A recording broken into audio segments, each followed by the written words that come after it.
Pasar pagi Cirebon masih diselimuti embun tipis ketika tawa kasar seorang lelaki memecah keheningan.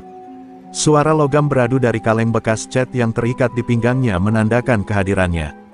Dialah Budi Kaleng, preman pasar paling ditakuti dari Blok Timur hingga ke Lapak Sayur ujung barat. Wajahnya bopeng, bekas luka sayatan dan sundutan rokok menghiasi kulit kusamnya. Di balik tawa sinis itu, semua pedagang tahu, jika tidak memberi setoran, jangan harap bisa berjualan dengan tenang. Setiap pagi, Budi Kaleng berjalan menyusuri lorong pasar dengan gaya congkak, menghisap rokok kretek murahan sambil menendang keranjang sayur yang menghalangi jalannya. Di tangan kirinya, botol miras dalam kantong plastik hitam selalu menggantung. Ia tak peduli dengan siapapun. Bahkan, beberapa kali ia tega menamparkan pedagang perempuan hanya karena tidak memberi uang keamanan sesuai jumlah yang ia minta. Bagi Budi, pasar ini miliknya, dan semua yang hidup di dalamnya harus membayar untuk bisa bernapas. Di sudut pasar, seorang ibu penjual tahu bergetar saat melihat sosok Budi mendekat. Ia buru-buru menyelipkan uang 20 ribuan ke dalam kantong plastik dan menyodorkannya dengan tangan gemetar. "Kurang 5 ribu, Bu," geram Budi sambil menatap tajam. Ibu itu menangis, meminta maaf, berkata bahwa dagangannya sepi. Tapi Budi justru menyiram tahu-tahu itu dengan tuak dari botolnya, lalu meludah, membuat dagangan seharga harian itu rusak seketika. Pedagang lain hanya bisa menunduk, pura-pura tak melihat. Mereka tahu jika ikut membela, maka besok lapaknya akan diacak-acak. Begitulah hari-hari berjalan di pasar pagi itu. Seolah hukum tak pernah berlaku di sini, karena Budi punya koneksi dengan beberapa oknum. Bahkan kabarnya, ia pernah menusuk seseorang di dekat los ayam dan tak pernah tersentuh hukum. "Kalau bukan gua yang jaga pasar ini, maling udah pada merajalela," begitu dalih Budi, meski kenyataannya justru dia penyebab utama ketakutan. Budi Kaleng bukan preman biasa. Konon, ia pernah belajar ilmu kebal dari padepokan sesat di Tegal. Beberapa orang bersaksi melihatnya tertusuk pisau saat berkelahi, namun tak terluka. Ia pun suka menguji dirinya, memukul batu pakai tangan kosong, atau menyundut dada sendiri dengan rokok. Luka-luka itu dianggapnya lambang kejayaan. "Luka ini tanda gua udah kenyang gebuk orang," katanya suatu malam dengan bangga. Tapi di balik segala terornya, ada rasa hampa yang tak pernah ia akui. Malam-malamnya sunyi, dihantui wajah-wajah yang pernah ia sakiti. Kadang ia terbangun dengan tubuh gemetar, mengira ada bayangan hitam mengintainya. Tapi keesokan pagi, ia kembali menjadi Budi Kaleng yang sama, sombong, kejam, dan merasa tak terkalahkan. Hari itu, ia meludah sembarangan dan menatap sekeliling. "Besok, kalau ada pendatang baru, kasih tahu, setor atau angkat kaki," teriaknya pada anak buahnya. Ia tidak tahu, besok adalah hari di mana keseimbangan pasar akan berubah. Di antara aroma bawang dan keringat para pedagang, takdir tengah menyusun langkahnya. Dan langkah pertama akan dimulai dari seorang kakek tua, yang datang hanya dengan gerobak kayu dan setumpuk bawang merah. Kakek itu belum terlihat, tapi langit pagi terasa sedikit lebih kelabu dari biasanya. Dan bagi mereka yang peka, udara pasar pagi itu membawa firasat, bahwa penguasa pasar yang selama ini tak tersentuh, akan segera merasakan kedahsyatan dari sesuatu yang tak bisa ditinju ataupun dipalak, kekuatan roh. Pagi berikutnya datang dengan cahaya matahari yang pucat, seakan enggan menampakkan sinarnya secara penuh. Pasar pagi Cirebon kembali riuh seperti biasa, suara tawar-menawar, dentingan timbangan, dan teriakan para pedagang menghidupkan denyut nadi kota kecil itu. Tapi pagi itu ada yang berbeda. Seorang lelaki tua dengan punggung bungkuk dan langkah, pelan mendorong gerobak kayu tua berisi karung-karung kecil berisi bawang merah dan putih.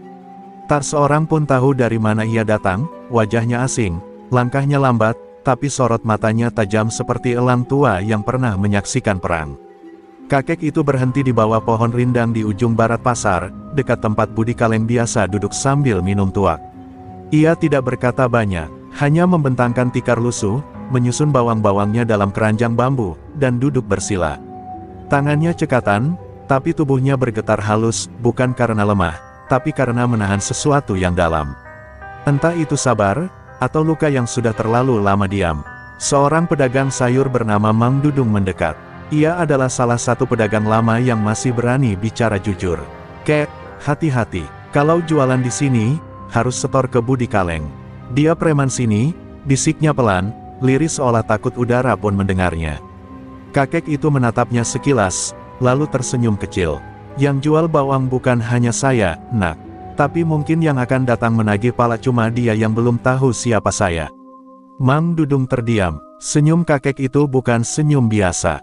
Ada ketenangan yang ganjil, bukan sombong, bukan pula menantang, tapi seperti seseorang yang sudah berdamai dengan kematian dan tak gentar lagi pada apapun di dunia. Seolah, kalau dunia runtuh sekalipun, ia masih akan duduk di situ, menjual bawang dan mengamati kerusakan dengan mata yang telah melihat segalanya. Di tempat lain, Budi Kaleng sedang mengamati pasar dari bangku kayunya sambil mengisap rokok.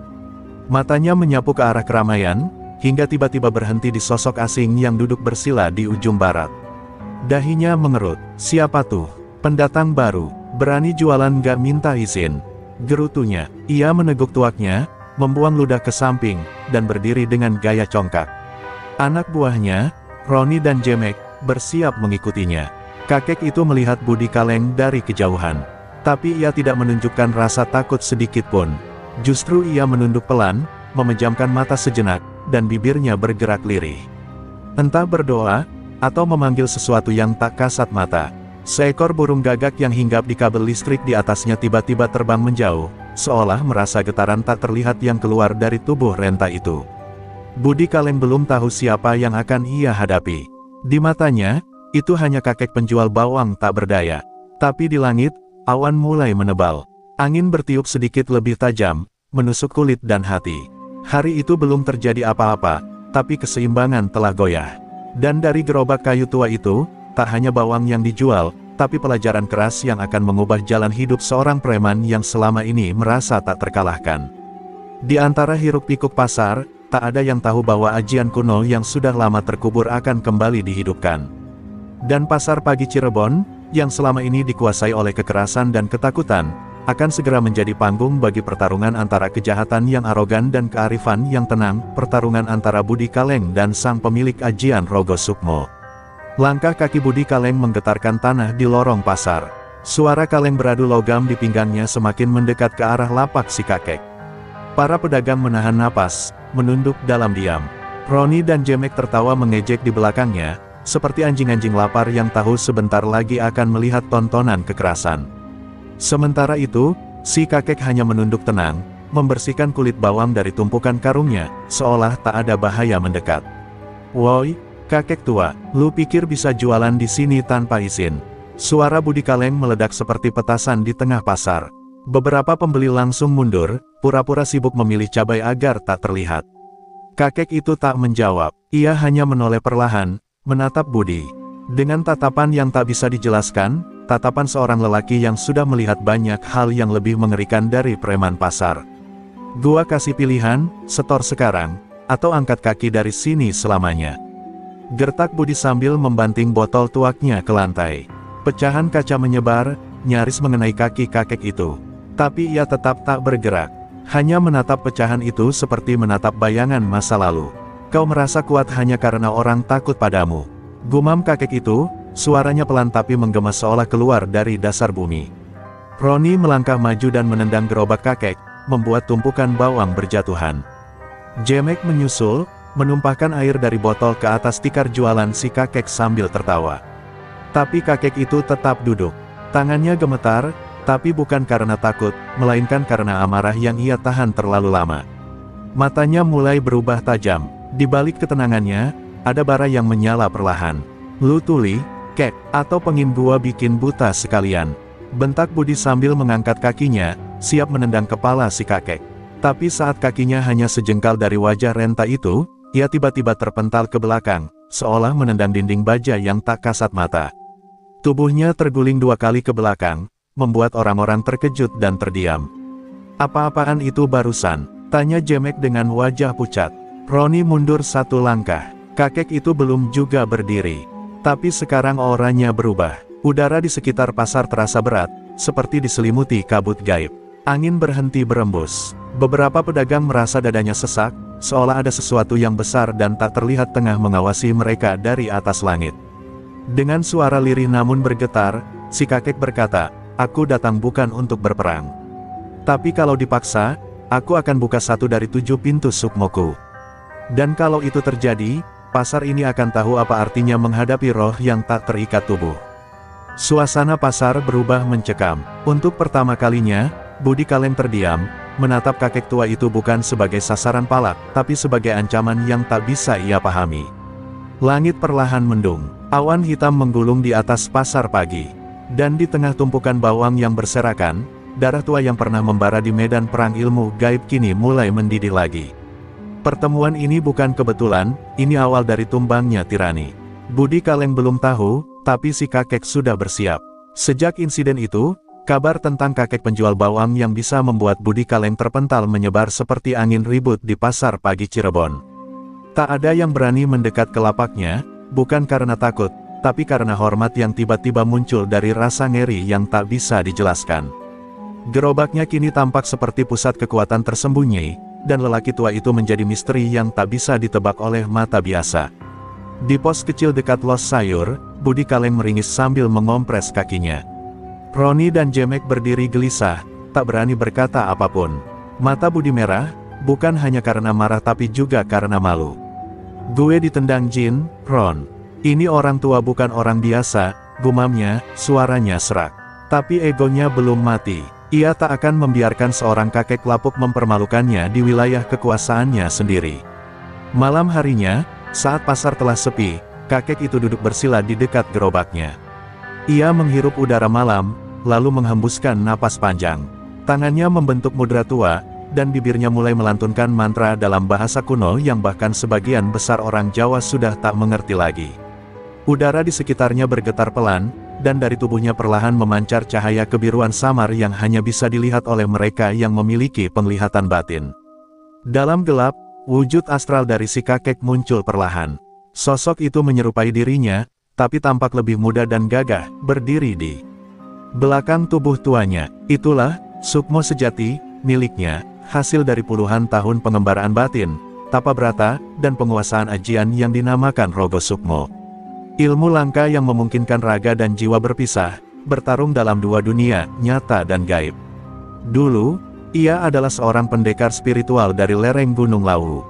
Ia ditugaskan menjaga keseimbangan antara dunia kasat mata dan dunia gaib. Tapi satu kesalahan membuat ia kehilangan segalanya, istrinya, anaknya, murid-muridnya. Sejak itu, ia memilih mengembara dalam diam, membawa ilmu yang telah ia sumpah tak akan digunakan lagi, kecuali bila kejahatan mengancam keseimbangan hidup manusia biasa. Aku sudah terlalu lama diam, gumamnya pada sukmonya sendiri. Tapi mungkin sekarang saatnya kembali. Sukmo itu mengangguk perlahan, lalu lenyap kembali ke tubuhnya. Kakek itu membuka mata, tak ada rasa bangga, tak ada amarah, hanya tekad tenang dari seseorang yang tahu bahwa jika ia harus bertarung lagi, ia akan melakukannya bukan demi ego, tapi demi kebenaran. Di sisi lain, Budi Kaleng sedang menemui seseorang di luar pasar, seorang dukun tua bernama Ki Wareng yang dikenal memiliki ilmu hitam.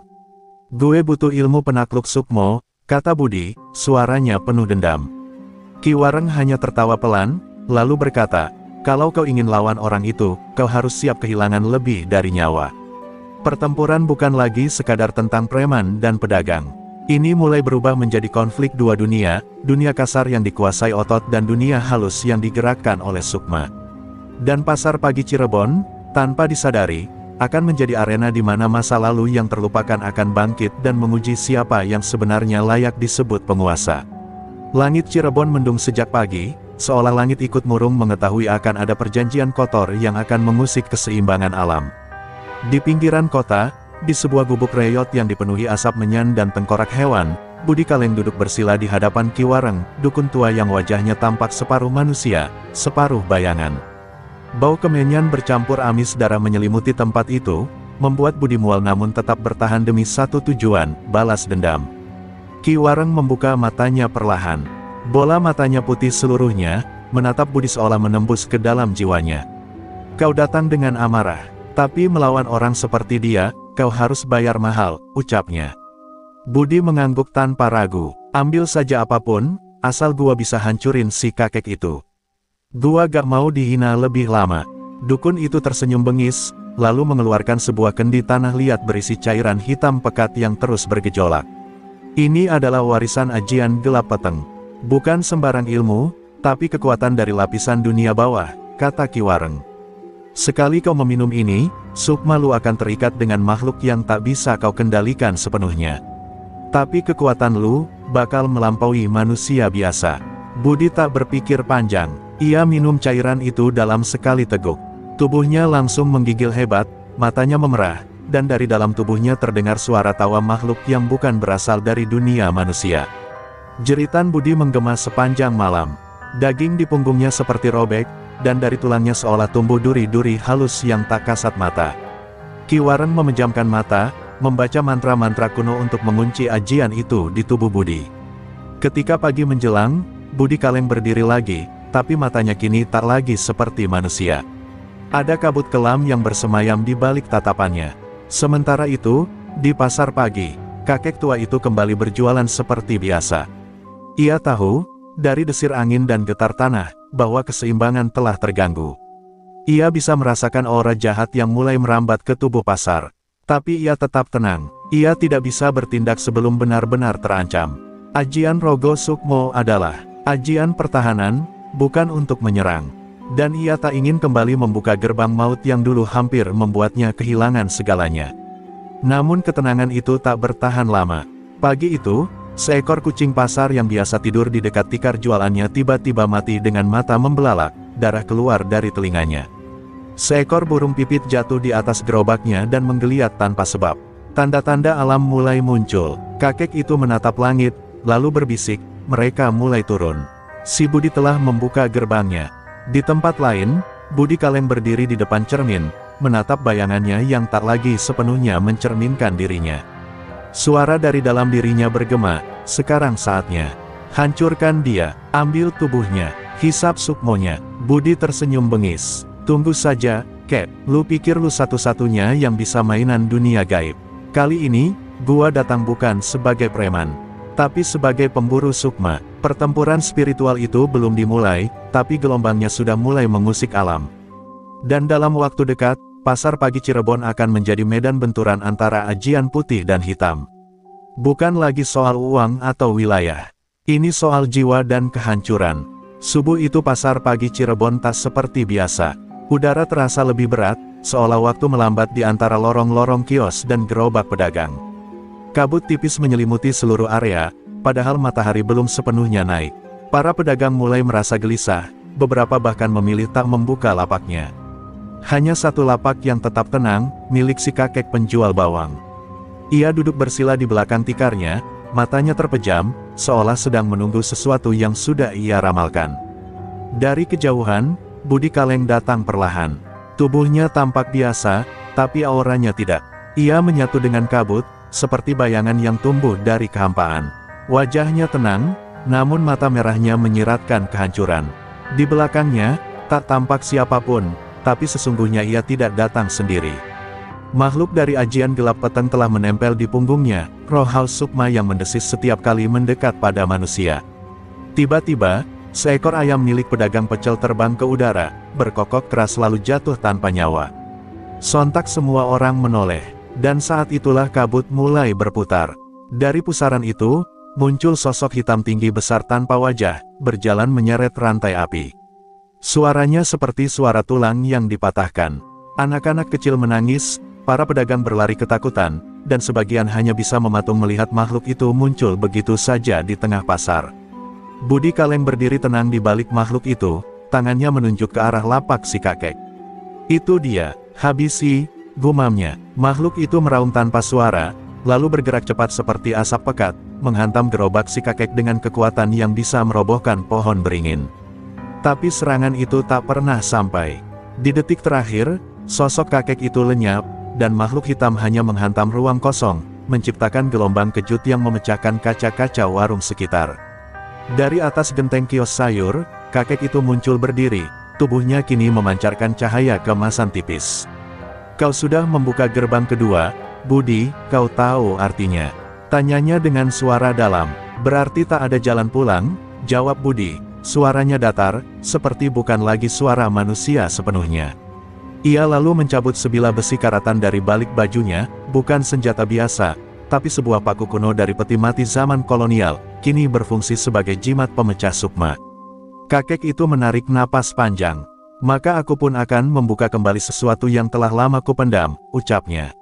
Ia bersila di udara, lalu dari tubuhnya muncul sosok lain, dirinya sendiri, namun muda dan berkilau, melayang perlahan ke arah makhluk hitam yang meraung.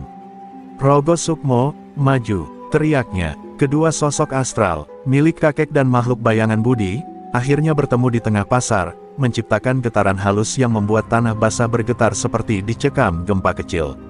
Pertempuran itu belum dimulai, tapi seluruh pasar sudah diam. Tak ada suara, tak ada gerakan.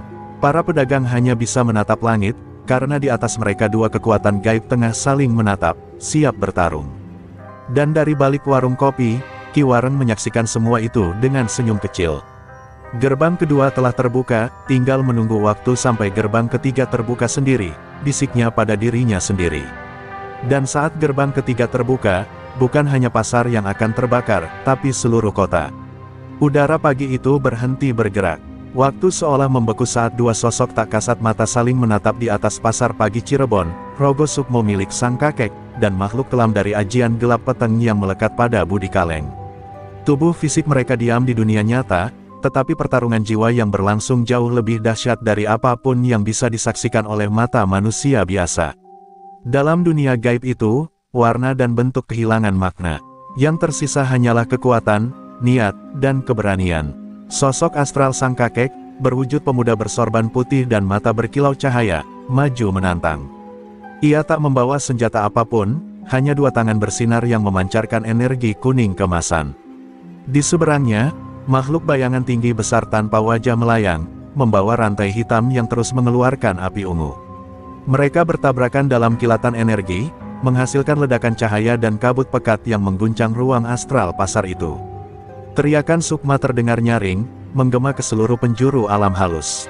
Pertarungan berlangsung cepat, brutal, dan tak terduga.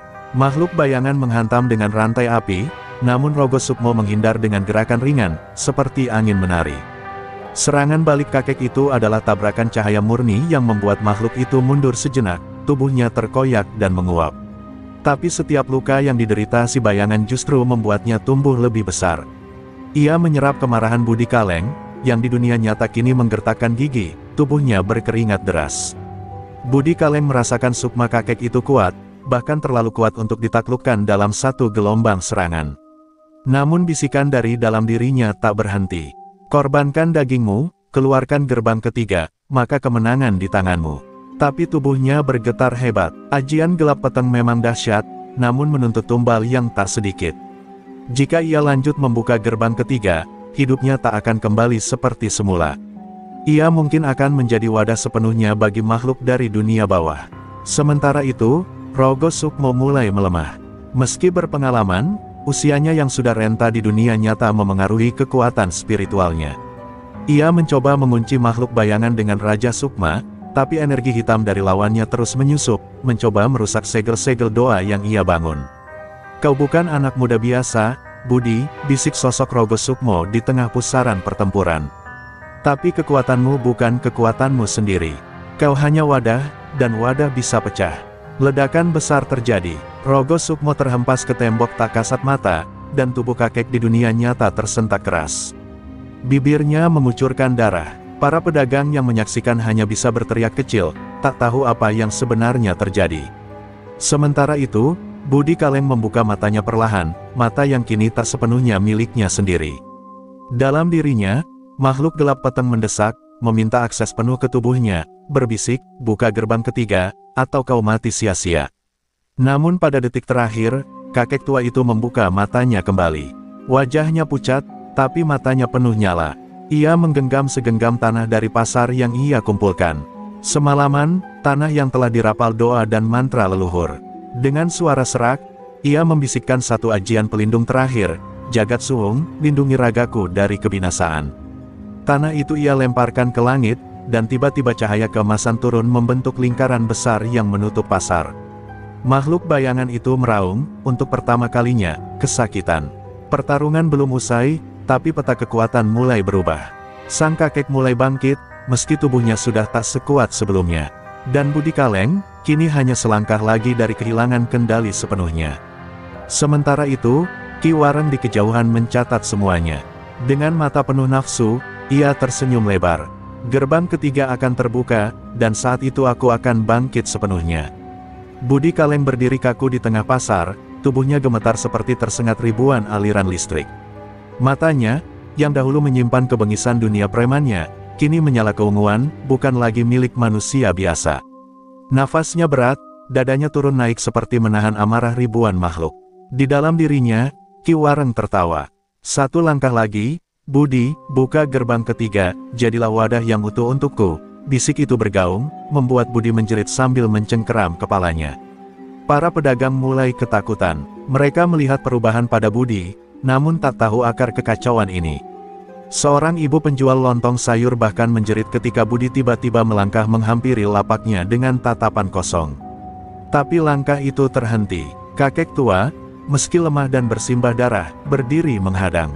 Tubuhnya ringkih, tapi tekad di matanya menyala terang. Kau tidak akan menghancurkan pasar ini, nak. Tidak selagi aku masih bernafas. Budi menatap sang kakek. Sesaat, jiwanya sendiri muncul ke permukaan, mata itu bergetar, penuh kebingungan dan ketakutan. Aku tidak ingin ini terjadi, aku hanya ingin dihormati, tidak dipermainkan dunia, gumamnya lirih. Suara itu nyaris seperti anak kecil yang tersesat. Namun suara Ki Wareng segera membungkam kesadarannya. Diam. Kau budakku sekarang. Biarkan aku mengendalikan segalanya. Tubuh Budi tersentak keras. Dari dadanya muncul cahaya kehitaman, membentuk simbol tak dikenal, Raja Pemanggil Gerbang Ketiga. Kakek tua tersentak. Ia tahu, jika gerbang itu terbuka sepenuhnya, bukan hanya pasar yang akan hancur, tapi seluruh Cirebon akan menjadi arena kemunculan iblis-iblis peliharaan Ki Wareng. Budi, dengarkan aku. Kau masih bisa melawan. Raga itu milikmu. Kau bukan budak. Teriak sang kakek, suaranya serak namun menggema kuat di seantero pasar. Namun Budi hanya tertawa, tawa yang bukan berasal dari dirinya. Dari bibirnya keluar suara Ki Wareng, terlambat, tua bangka. Ia sudah menyerahkan dirinya, dan kau akan menjadi korban pertama dalam kebangkitanku. Tiba-tiba, tangan Budi mengayun, dan dari telapak tangannya keluar cambuk petir hitam yang memecah udara, menghantam arah sang kakek. Tapi sejurus sebelum mengenai tubuh renta itu, cahaya keemasan yang dilemparkan di bab sebelumnya mengeras, menjadi tameng gaib yang menahan amukan tersebut. Seketika, Ki Wareng mendesis. Ajian Jagat Suwung, kau ternyata bukan kakek biasa. Siapa kau sebenarnya? Tanya suara dalam tubuh Budi, penuh kemarahan dan rasa ingin tahu. Sang kakek hanya tersenyum pahit. Namaku Kasanjaya, dulu aku pengusir iblis, sampai istriku dibunuh oleh ajianmu. Aku pensiun, sampai hari ini, aku tahu kau kembali lewat bocah ini. Kebenaran itu menghantam Ki Wareng dan Budi sekaligus. Budi Kaleng memekik di dalam jiwanya, jadi, ini semua karena aku. Karena aku membuka jalan bagi iblis itu. Ia mulai menangis, tubuhnya gemetar. Tapi tangis itu bukan tanda kelemahan, melainkan permulaan penyesalan. Kasanjaya melangkah maju, tangannya mulai membentuk mudra kuno, bersiap menyegel jiwa Ki Wareng untuk kedua kalinya. Kali ini, kau akan kembali ke tempatmu, dan tak akan pernah lagi mencemari dunia manusia. Sementara itu, langit di atas pasar mulai berubah. Awan mendung berkumpul, angin berputar keras. Pertarungan terakhir antara manusia, iblis, dan penebus dosa segera dimulai. Tapi apakah Budi masih bisa kembali sebagai manusia, atau akan lenyap menjadi abu bersama makhluk yang ia undang sendiri? Langit di atas pasar pagi Cirebon telah berubah kelam sepenuhnya. Petir menyambar tanpa jeda, dan angin berputar seperti pusaran neraka yang terbuka perlahan. Cahaya kehitaman dari tubuh Budi Kaleng semakin membesar, membentuk lingkaran tak kasat mata yang kini menyedot hawa kehidupan dari sekitarnya. Para pedagang menjerit, barang dagangan beterbangan, dan sebagian tumbang pingsan hanya karena hawa jahat yang semakin menebal. Di dalam tubuhnya, Ki Wareng tertawa, memecah kesunyian batin Budi yang tengah porak-poranda. Lihatlah, dunia meratap di hadapan kekuatanmu. Bukankah ini yang kau inginkan, Budi? Pengakuan, tapi air mata Budi jatuh dari mata yang bercahaya ungu. Jiwa pemuda itu masih bertahan di dalam lorong kelam tubuhnya, menggenggam sisa-sisa nurani yang hampir sirna. Ia menjerit dalam hati, mencoba melepaskan diri dari cengkeraman Ki Wareng. Namun yang bisa ia lakukan hanyalah melihat tubuhnya sendiri melayang pelan ke udara, mengambang seperti boneka roh yang kehilangan kendali. Ki Wareng memulai ritual penggenapan ajian Robo Sukmo, gerbang ketiga akan benar-benar terbuka, dan tubuh Budi menjadi wadah sempurna untuk menjelma di dunia nyata. Kasan Jaya berdiri dengan tubuh gemetar. Napasnya tersengal, darah mengalir dari luka di pelipisnya. Namun tangannya tetap kokoh membentuk mudra penyegel. Aku tak akan membiarkanmu kembali, Wareng, meskipun nyawaku menjadi tumbalnya, desisnya pelan. Dari telapak tangannya terpancar cahaya kuning keemasan yang membentuk lingkaran ajian lawas, ajian panglimunan jiwa, teknik tinggi untuk menyeret roh jahat kembali ke alam gaib. Tapi Kasan tahu, menyegel Wareng kini tak cukup, ia harus masuk ke dalam jiwa Budi, dan melawan Wareng dari dalam. Dengan satu mantra terakhir, Kasan menjentikan dua ruas jarinya ke arah tubuh Budi, dan dalam sekejap tubuhnya sendiri roboh. Tapi jiwanya melesat masuk ke dimensi dalam tubuh Budi, sebuah lorong kelam tanpa batas, penuh dengan jeritan dan wajah-wajah yang menangis. Di sana, ia melihat Budi terduduk, dikelilingi oleh bayangan hitam. "Budi!" teriak Kasan. Sang pemuda menoleh, matanya kosong. Tapi saat melihat kakek tua itu, ia mulai menangis. "Kakek, tolong aku tak tahu harus bagaimana." Kasan menarik tangan Budi dan berdiri di hadapannya. "Kau masih bisa melawan. Ajian Robo Sukmo memang bisa membuat roh keluar masuk tubuh, tapi ia butuh izin tuannya. Kau masih pemilik tubuh ini, bukan Wareng." Budi menatap kakek itu lama, sebelum akhirnya mengangguk pelan. Namun sebelum mereka bisa bergerak lebih jauh, sosok Ki Wareng menjelma di hadapan mereka dalam wujud mengerikan, manusia berkepala kerbau dengan tubuh berlumur darah dan mata menyala merah. Terlambat, raungnya, mengguncang dimensi itu. Pertarungan roh pun terjadi. Kasan membentuk tameng cahaya dari ajian leluhurnya, sementara Budi yang mulai sadar, membantu mengikat Wareng dengan raja batin yang ia ucapkan perlahan dari ajaran kakek itu. Cahaya keemasan dan kegelapan beradu, melesat dan membentuk pusaran jiwa yang membuat seisi tubuh Budi bergetar hebat di dunia nyata. Para pedagang melihat tubuh Budi kejang-kejang di udara, sembari memekikkan mantra tak dikenal, matahari pun seolah tersedot awan, menciptakan senja di pagi hari. Dengan seluruh tenaga terakhir, Budi menancapkan tangannya ke dada Wareng dalam dunia batin, dan berteriak, "Ini tubuhku. Pergi dari sini." Jeritan itu diikuti semburan cahaya terang yang memekikkan. Wareng menghilang perlahan, meraung kesakitan. Tubuhnya hancur dalam semburan cahaya dari dalam batin Budi, meninggalkan hanya jejak suara, "Aku akan kembali, lewat anak cucumu." Budi terbangun, napasnya terengah, tubuhnya jatuh keras di lapak bawang yang berserakan. Kasan Jaya masih tak bergerak di sampingnya. "Kakek," Budi memeluk tubuh renta itu, takut kakek itu telah pergi.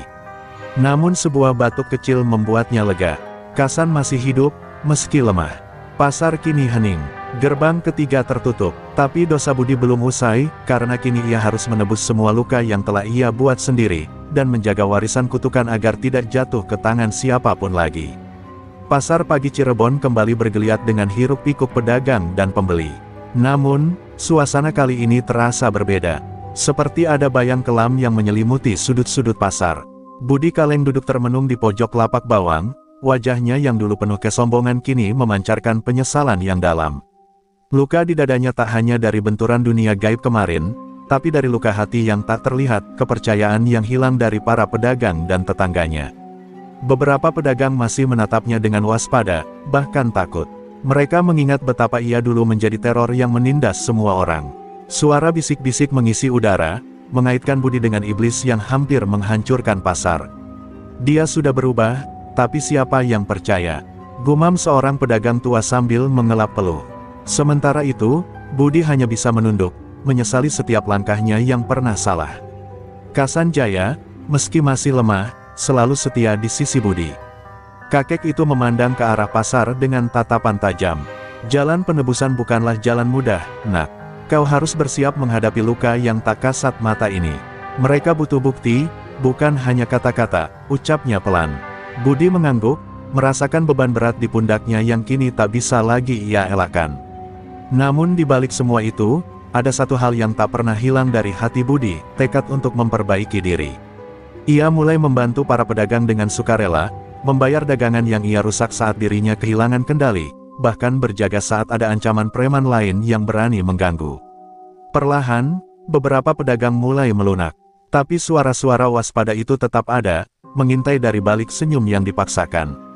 Suatu malam, saat Budi dan Kasan menutup lapak, seorang anak kecil datang menghampiri dengan mata besar penuh harap. "Om Budi, aku dengar Om sudah nggak jahat lagi. Boleh aku belajar dari Om?" kata si kecil dengan polos. Momen itu mengiris hati Budi. Ia tahu, kepercayaan yang sebenarnya dimulai dari hal-hal kecil seperti ini.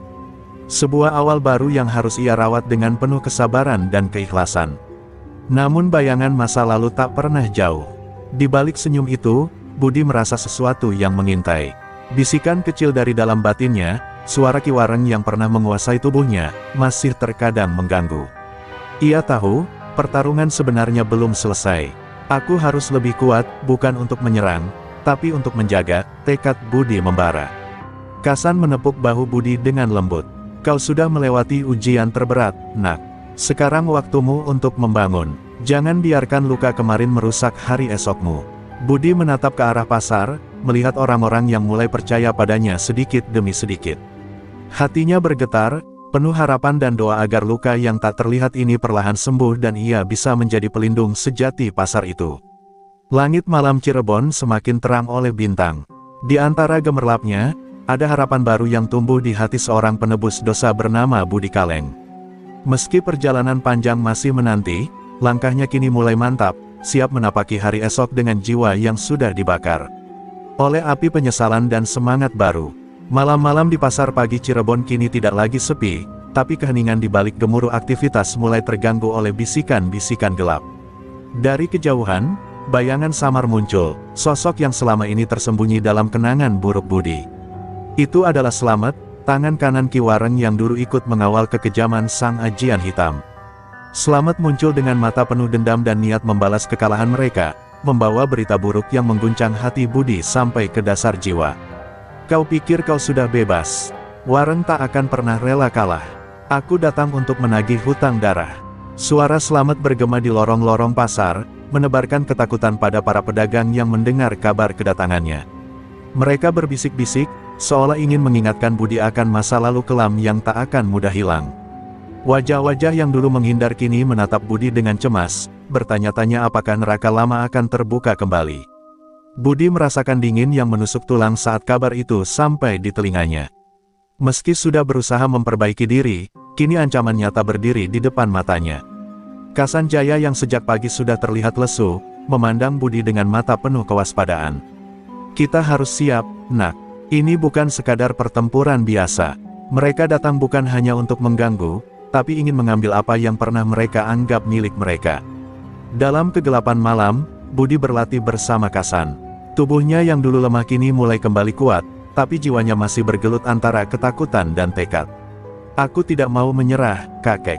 Jika aku kalah, bukan hanya aku yang akan hancur, tapi pasar ini, dan semua orang yang mulai percaya padaku," ucapnya dengan suara berat tapi penuh semangat. Kasan mengangguk, menaruh harapan besar pada muridnya yang terus belajar menguasai ajian Rogo Sukmo. Sementara itu, Slamet tidak tinggal diam. Ia menggerakkan kaki tangan tersembunyi, mengirim pesan ke para preman dan musuh lama Budi. Perlahan, ketegangan mulai terasa. Barang dagangan di pasar mulai rusak, ancaman secara langsung mulai terlihat. Pedagang yang tadinya ragu kini kembali ketakutan, dan sebagian bahkan mempertimbangkan untuk meninggalkan pasar demi keselamatan mereka. Suasana mulai cair, dan bayang-bayang lama kembali melingkupi. Di tengah pergolakan itu, Budi tak boleh kehilangan arah. Ia harus menjaga kepercayaan yang telah diperjuangkannya. Bersama Kasan, mereka merancang strategi tidak hanya untuk melawan Slamet dan antek-anteknya, tapi juga untuk menguatkan hati para pedagang. Budi mulai mengajarkan ajian ringan untuk pertahanan diri, membangun solidaritas yang selama ini hilang. Pasar harus menjadi benteng, bukan medan perang yang mudah dijarah. Namun dalam kedalaman hatinya, Budi menyadari sesuatu yang mengerikan, pertarungan yang sebenarnya bukan hanya soal kekuatan fisik, tapi juga soal jiwa dan kesetiaan. Ki Wareng pernah berbisik sebelum lenyap, bahwa ada sesuatu yang lebih gelap dan berbahaya menunggu di balik bayangan Slamet. Pertarungan ini belum berakhir, dan luka lama belum benar-benar sembuh. "Aku harus kuat, lebih dari sebelumnya," bisik Budi, memandang ke arah gerbang pasar yang mulai dijaga lebih ketat oleh para pedagang bersenjata. Langit Cirebon malam itu berhiaskan awan gelap yang bergerak cepat, seolah ikut menyiapkan badai yang akan datang. Pasar pagi, yang dulu menjadi saksi bisu penindasan, kini berubah menjadi medan perlawanan seorang penebus berdarah panas. Kisah Budi Kaleng belum usai, Bayang Lama telah kembali, dan dengan segala kekuatan yang tersisa, ia harus berjuang mengusirnya demi masa depan yang lebih terang. Kabar kedatangan Slamet dan para anteknya yang bergerak diam-diam menimbulkan gelombang ketegangan di pasar pagi Cirebon. Meski terlihat biasa-biasa saja, namun, setiap langkah kaki yang berlalu di lorong pasar kini terasa seperti detik-detik penghitungan dalam sebuah pertempuran besar. Budi Kaleng, dengan tubuh yang mulai kuat dan jiwa yang semakin terasa, bersiap menghadapi perang bayang-bayang yang tak kasat mata itu. Malam itu, di bawah remang lampu minyak yang tergantung di setiap sudut pasar, Budi bersama Kasan Jaya dan beberapa pedagang pilihan mulai mengatur strategi. Mereka menyiapkan jebakan dan pertahanan yang memanfaatkan kegelapan dan kesibukan pasar. Budi mengajari mereka jurus dasar ajian Rogo Sukmo, walau tak sempurna, cukup untuk memberi kesempatan bertahan dan melawan antek Slamet yang mulai berani mengacak-acak pasar. Slamet sendiri tidak datang sendirian. Ia memimpin sekelompok preman bayangan, yang bukan hanya ahli dalam perkelahian, tetapi juga menguasai ilmu gaib kegelapan. Setiap serangan mereka seperti menyusup ke dalam jiwa, membuat siapa saja yang tersentuh rasa takut dan kegelapan. Suasana pasar yang biasanya penuh keriuhan berubah menjadi medan pertempuran yang sunyi dan penuh bahaya. Pertarungan pertama terjadi ketika salah satu antek Slamet berusaha merusak lapak bawang Kasan. Dalam hitungan detik, Budi melesat dari bayang-bayang dan menyerang dengan jurus yang dipelajarinya. Tubuhnya bergerak seperti bayangan, sulit diterka dan cepat menghantam. Tapi Slamet mengawasi dari jauh, dengan senyum dingin yang menunjukkan permainan ini baru saja dimulai. Sementara itu, pedagang lain yang dilatih Budi mulai menunjukkan keberanian. Mereka berkelompok, membentuk barisan kecil, menggunakan apapun yang ada untuk melindungi diri. Aksi-aksi kecil itu menjadi tanda bahwa pasar pagi bukan lagi tempat yang mudah ditindas. Namun, Budi tahu pertarungan ini bukan soal jumlah, tapi tentang siapa yang lebih kuat dalam ilmu dan tekad. Dalam hening malam, Budi merasakan energi gelap yang makin pekat. Ia menutup mata sejenak, mengumpulkan seluruh kekuatan ajian Rogo Sukmo yang diwariskan Kasan. Seketika, aura kuat bergetar di sekelilingnya, memberi keberanian kepada semua yang berada di dekatnya. "Kita lawan sampai habis, ini pasar kita," teriaknya lantang, menggetarkan hati para pedagang yang mulai bangkit. Slamet merasa ancaman itu. Ia maju mendekat, wajahnya berubah menjadi topeng kemarahan yang ganas. Duel antara Budi dan Slamet pun tak terelakkan. Serangan demi serangan bertabrakan dengan kecepatan dan kekuatan yang luar biasa. Tapi yang menjadi perhatian Budi bukan hanya kekuatan fisik, melainkan bagaimana Slamet menggunakan ilmu hitam untuk menggoyahkan jiwanya. Pertarungan sengit itu menjadi saksi bahwa pasar pagi bukan hanya sekadar tempat berjualan, tapi medan suci perjuangan seorang penebus dosa yang menolak menyerah. Di tengah kegelapan, cahaya harapan mulai menyala. Budi tahu, untuk melawan bayang-bayang gelap, ia harus lebih dari sekadar kuat, ia harus bijak dan ikhlas. Setelah pertarungan sengit yang hampir menguras seluruh tenaga, Budi Kaleng berhasil memaksa Slamet mundur sementara. Namun, di balik kemenangan kecil itu, ada rasa penasaran yang terus membara di hatinya. Apa sebenarnya hubungan antara Slamet dan Ki Wareng yang selama ini ia tidak tahu? Kenapa mereka memiliki kekuatan gelap yang begitu kuat, dan apa tujuan sesungguhnya dari dendam mereka? Budi tahu, untuk memenangkan pertarungan ini, ia harus mengungkap semua rahasia itu. Malam itu, Budi menemui Kasan Jaya di sudut pasar yang sepi. Dengan suara berbisik, Kasan mulai menceritakan sejarah kelam yang selama ini tersembunyi. "Ki Wareng bukan hanya jawara biasa, nak. Dia dulu belajar ilmu hitam dari seorang guru tua yang menguasai kekuatan bayangan. Namun, ambisinya yang besar membuatnya terjerumus ke dalam jurang kegelapan. Slamet adalah murid setianya, tapi juga sekaligus alat untuk mencapai tujuan gelap itu." Budi mendengarkan dengan seksama, hatinya berdebar. Kasan melanjutkan, "Ternyata, Slamet bukan hanya ingin merebut pasar ini, tapi juga ingin menguasai ajian Rogo Sukmo yang kau miliki. Dia percaya, dengan ajian itu, kekuatan gelapnya akan sempurna dan tak terkalahkan. Itulah sebabnya dia kembali dengan dendam dan pasukan bayangan yang makin kuat." Dalam gelap, Budi merasakan beban yang lebih berat dari sebelumnya. Ajian Rogo Sukmo yang diwariskan Kasan ternyata bukan hanya soal kekuatan fisik dan jiwa, tapi juga kunci untuk memutus rantai kegelapan yang sudah lama mengikat pasar ini. Aku harus lebih kuat, kakek. Tidak hanya untuk diri sendiri, tapi untuk semua yang bergantung padaku, ucap Budi dengan tekad yang lebih membara. Kasan mengangguk dan menyerahkan sebuah gulungan kuno. Ini adalah petunjuk terakhir yang pernah dimiliki Ki Wareng sebelum hilang. Di dalamnya tersembunyi cara untuk mengalahkan ilmu hitam selamat, tapi kau harus berani menghadapi risiko besar. Ajian ini tidak untuk yang lemah hati. Budi membuka gulungan itu dan melihat tulisan-tulisan kuno yang berkilau seperti api, menandakan kekuatan yang luar biasa. Saat malam bergulir semakin larut, bayangan selamat kembali menyelinap di sekitar pasar, menebarkan aura ketakutan yang semakin pekat. Tapi kini, Budi tak lagi sendiri dan kebingungan. Dengan pengetahuan baru dan kekuatan yang mulai tumbuh, ia bertekad untuk menggagalkan rencana gelap selamat. Pasar pagi Cirebon akan menjadi saksi pertempuran akhir yang menentukan nasib mereka semua. Budi menatap ke langit malam, di mana bintang-bintang mulai meredup tertutup awan kelam. Ini bukan sekadar pertarungan fisik, tapi pertarungan jiwa, gumamnya. Aku harus mempersiapkan diri, lebih dari sebelumnya. Karena kalau aku kalah, bukan hanya aku yang hilang, tapi seluruh harapan pasar ini. Hatinya bergetar, siap menyambut tantangan yang jauh lebih berat dari sebelumnya. Kisan di pasar yang dulu dipenuhi ketakutan kini mulai menggeliat dengan semangat baru. Budi kaleng, dengan ajian Rogo Sukmo yang kini lebih dalam ia pahami, siap mengakhiri gelombang gelap yang menyelimuti pasar pagi Cirebon. Pertempuran berikutnya bukan lagi soal siapa yang lebih kuat, tapi siapa yang berani menghadapi kegelapan dalam dirinya sendiri. Pagi yang dingin menyelimuti pasar pagi Cirebon, tapi di hati Budi kaleng terasa panas membara. Gulungan kuno yang diberikan Kasan Jaya kini tergenggam erat di tangannya, menyimpan kunci untuk membuka kekuatan sejati ajian Rogo Sukmo.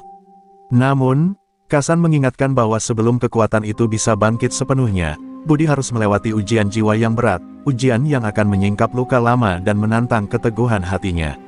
Di sebuah sudut pasar yang sepi, Kasan memulai ritual kuno. Kau harus menghadapi bayang-bayang masa lalumu, nak. Hanya dengan menerima dan menguasainya, ajian Rogo Sukmo akan menyatu dalam dirimu. Budi menutup mata, dan seketika, dunia di sekelilingnya berubah. Ia dibawa ke masa lalu yang penuh luka, ketika ia kehilangan keluarganya, saat dirinya masih kecil dan tak berdaya menghadapi kerasnya dunia. Budi menyaksikan kembali momen-momen yang selama ini coba ia lupakan, cemoohan tetangga, ketakutan yang membekap, dan rasa kehilangan yang menyesakkan dada. Bayangan ayahnya yang dulu kuat dan bijaksana muncul, memberi pesan yang penuh harapan, kekuatan sejati bukan dari pukulan, tapi dari keteguhan hati dan pengampunan. Air mata Budi jatuh, membersihkan segala kesedihan yang mengikat jiwanya. Tiba-tiba, bayangan gelap muncul, sosok Selamat dengan tatapan dingin penuh dendam. Kau tak akan pernah bisa mengalahkanku, karena aku hidup dari kegelapan yang kau takutkan, katanya mengejek. Tapi Budi kini berbeda. Ia menarik nafas dalam-dalam dan menguatkan dirinya. Mengingat ajaran Kasan dan pesan ayahnya. Aku bukan budak masa lalu, tegas Budi, aku adalah penebus dan pelindung. Dengan keberanian itu, Budi membuka gulungan kuno dan melafalkan mantra yang tersembunyi di dalamnya. Tubuhnya bergetar, dan aura bercahaya mulai menyelimuti dirinya. Energi Rogo Sukmo mengalir ke setiap pori-porinya, menggabungkan kekuatan jiwa dan raga dalam harmoni yang sempurna. Ujian jiwa ini bukan hanya membebaskan dirinya dari bayang-bayang, tapi juga mengangkatnya ke tingkat kekuatan yang belum pernah ia rasakan sebelumnya.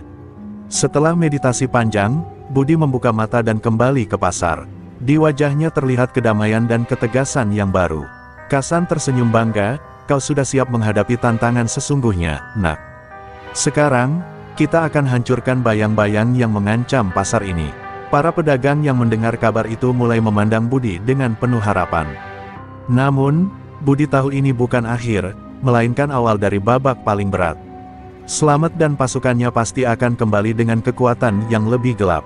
Tapi kini, Budi tak takut lagi. Ia sudah menguasai kekuatan yang lahir dari pengorbanan dan penerimaan. Pasar pagi adalah rumah kita. Aku akan mempertahankannya, sampai titik darah penghabisan, ujarnya dengan suara penuh keyakinan. Langit mulai terang, menandakan pagi baru telah datang. Budi melangkah ke tengah pasar dengan aura yang berbeda, bukan hanya preman yang menentang kekuatan gelap, tapi seorang jawara sejati yang membawa harapan dan keberanian. Pasar Pagi Cirebon kini menunggu pertarungan terakhir yang akan menentukan nasib mereka semua. Malam kembali turun dengan sunyi di Pasar Pagi Cirebon, namun hawa di udara terasa berbeda. Kegelapan yang dulu pernah menguasai kini berhembus lebih pekat, seolah mengancam akan menelan seluruh harapan yang mulai tumbuh. Dari balik bayang-bayang, Slamet muncul kembali, kali ini dengan aura hitam yang jauh lebih gelap dan pasukan bayangan yang lebih banyak. Ia datang bukan hanya untuk menaklukkan, tapi untuk menghancurkan. Budi Kaleng yang kini telah menguasai kekuatan penuh ajian Rogo Sukmo berdiri tegap di tengah pasar, menyambut ancaman itu dengan mata berkilat penuh keyakinan. "Slamet, kau tak akan pernah merebut pasar pagi ini," suaranya bergemuruh, menggema di antara kios-kios yang kosong. Namun Slamet hanya tertawa dingin, suaranya seperti angin maut yang membawa hawa kematian. Pasukan bayangan Slamet menyerbu dengan liar, melibas segala sesuatu yang menghalangi. Pedagang dan warga yang masih bertahan berlari ketakutan, sementara Budi melangkah maju menghadapi satu persatu lawan yang muncul.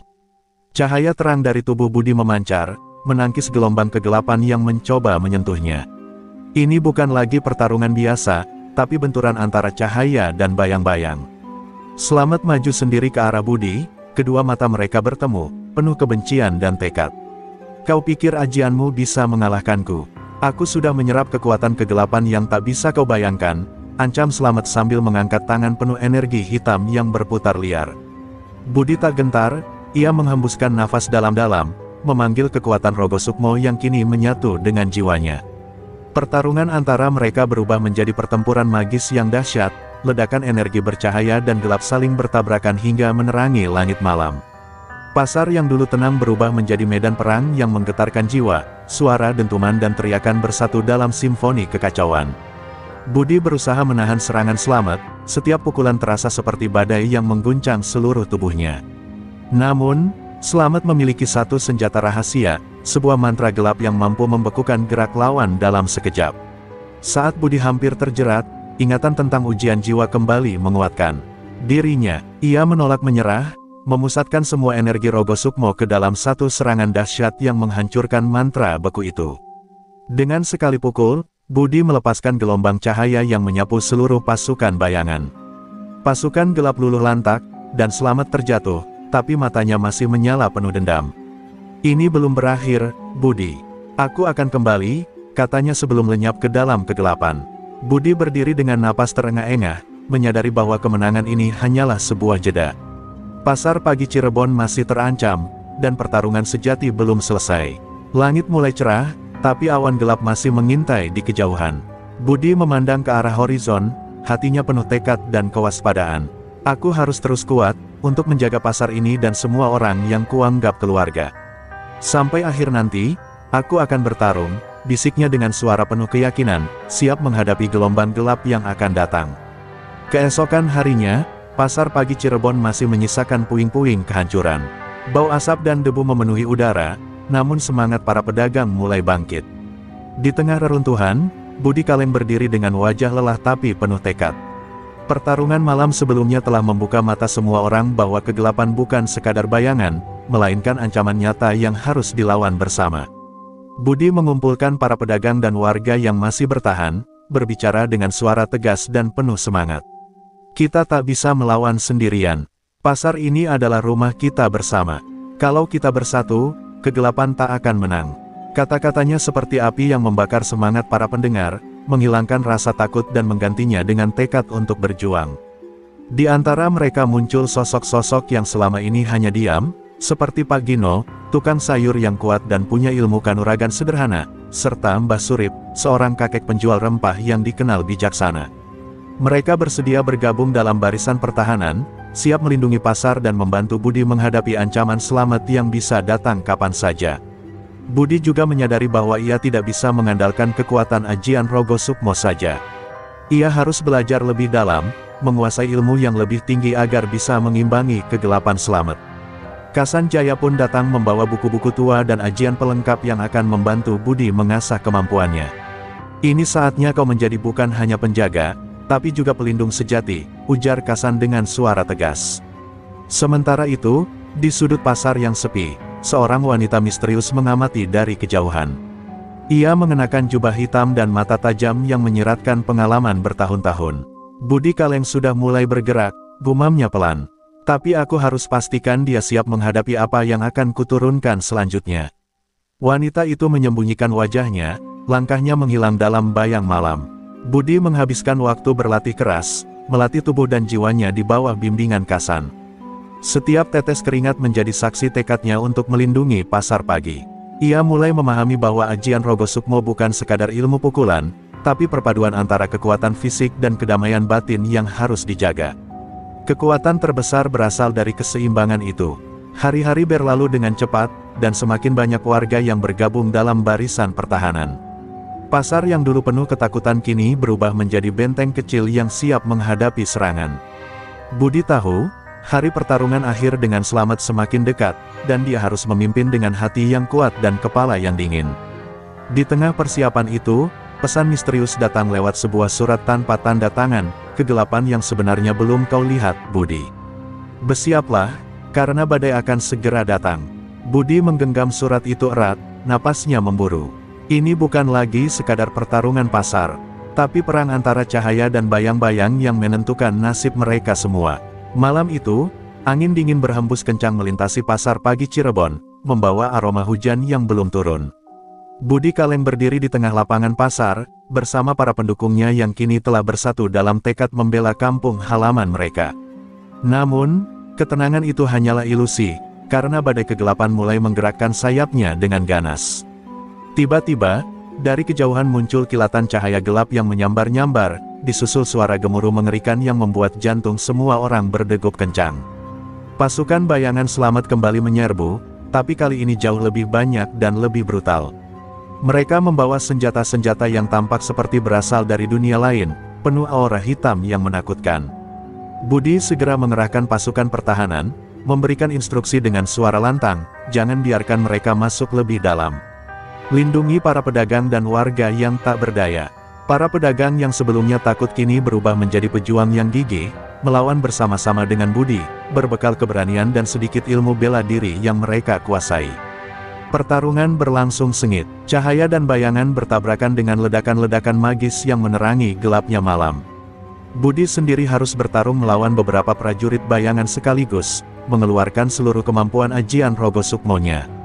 Tubuhnya memancarkan cahaya suci yang berusaha menembus kegelapan yang mencoba merasuk ke dalam jiwa dan raganya.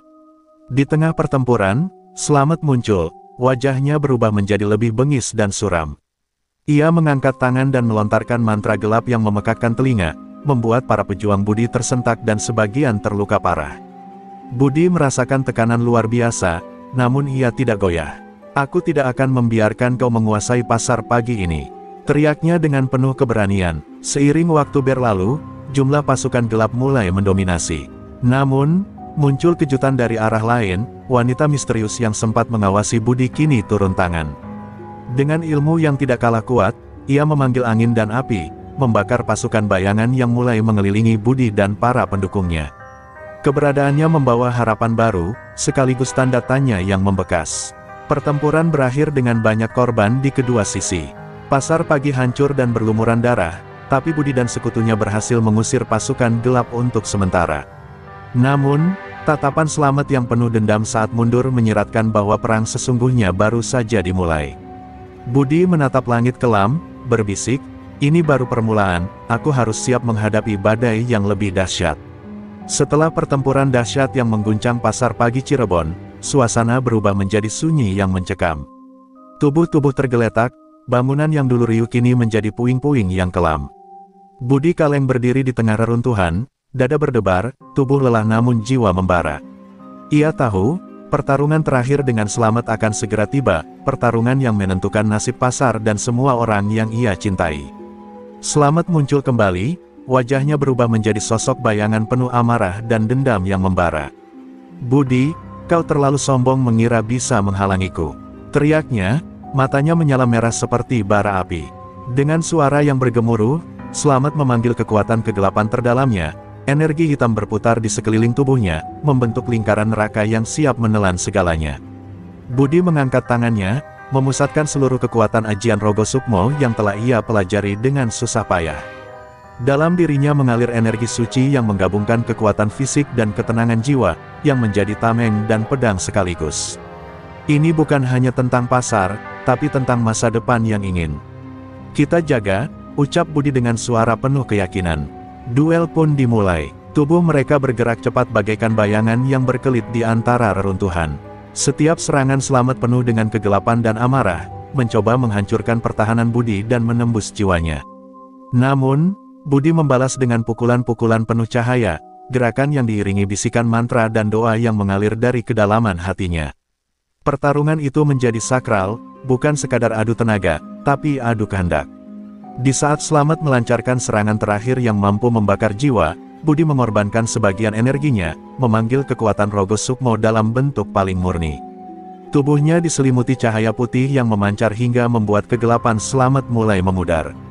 Slamet terhuyung, amarahnya berubah menjadi ketakutan dan keputusasaan. Dengan suara parau, ia mengeluarkan kata-kata terakhir, "Ini belum selesai, Budi, akan kubalas." Dan tubuhnya menghilang seperti kabut, meninggalkan medan pertempuran yang kini sunyi. Budi jatuh terduduk, nafasnya memburu, tapi senyum kecil mengembang di bibirnya, ia berhasil. Pasar pagi Cirebon mulai bangkit kembali, dengan warga yang kembali membersihkan reruntuhan, membangun rumah dan kios mereka. Budi duduk di bawah pohon tua, melihat ke langit cerah yang mulai memancarkan sinar mentari pagi. Ia tahu perjuangan belum usai, tapi hari ini, kemenangan kecil telah diraih oleh cahaya yang berani melawan kegelapan.